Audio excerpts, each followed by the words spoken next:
حضرت سلیمان علیہ السلام کو اللہ تعالیٰ نے چرند پرند، ہوا اور جنوں پر بھی حکومت عطا کی تھی۔ ایک دن حضرت سلیمان علیہ السلام کا دربار لگا ہوا تھا۔ تمام پرندے دربار میں حاضر تھے۔ ہر پرندہ اپنے اپنے ہنر، اپنی صلاحیتوں کے بارے میں بیان کر رہا تھا۔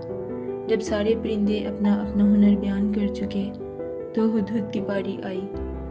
ہدہد نے اپنے ہنر اور اپنی تدبیر بیان کرتے ہوئے کہا کہ میرے پاس ایک چھوٹا سا ہنر ہے، وہ یہ کہ میں فضا میں بلند پروازی کرتے ہوئے زمین کی گہرائی میں پانی کی موجودگی کا پتہ چلا لیتا ہوں۔ مجھے یہ بھی پتہ چل جاتا ہے کہ پانی کتنی گہرائی میں ہے، اس کا رنگ کیسا ہے، یہ مٹی سے ابل رہا ہے یا پتھر سے۔ حضرت سلیمان علیہ السلام نے اسے لشکر شاہی کے سفر کے دوران پیشرو کے طور پر مقرر کر دیا تاکہ سفر کے دوران وہ لشکر کے لیے پانی تلاش کر سکے۔ اس کے بعد ہدہد تمام وقت لشکر کے ساتھ رہنے لگا۔ حاسد کوے کو یہ بات پسند بالکل نہ آئی۔ اس نے حضرت سلیمان علیہ السلام کے پاس شکایت کی کہ ہدہد اتنی بلندی سے زمین کے نیچے سے پانی کا سراغ کیسے لگائے گا جبکہ وہ مٹھی بھر مٹی کے نیچے دبا ہوا جال تو نہیں دیکھ سکتا اور جال میں پھنس کر شکاری کے پنجرے میں قید ہو جاتا ہے۔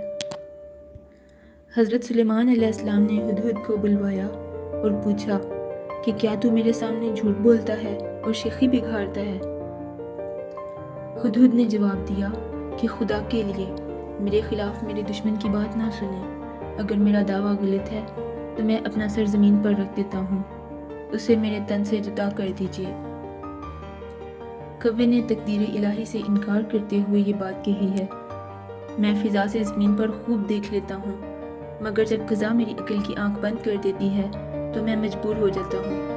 زمین کے نیچے پانی کو دیکھ لینا میرا ہنر ہے، مگر جال نہ دیکھنا قضا کی وجہ سے ہے، اور کوے نے قضا ہی کو نہیں سمجھا۔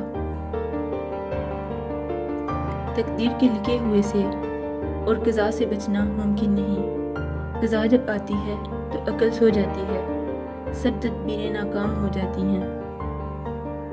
ہوا سے پانی کو زیر زمین دیکھ لینا ہدہد کا ہنر ہے جو اللہ تعالیٰ نے عطا کیا ہے، مگر جب اللہ ہی کی طرف سے قضا آتی ہے تو وہ ہنر پر غالب آ جاتی ہے۔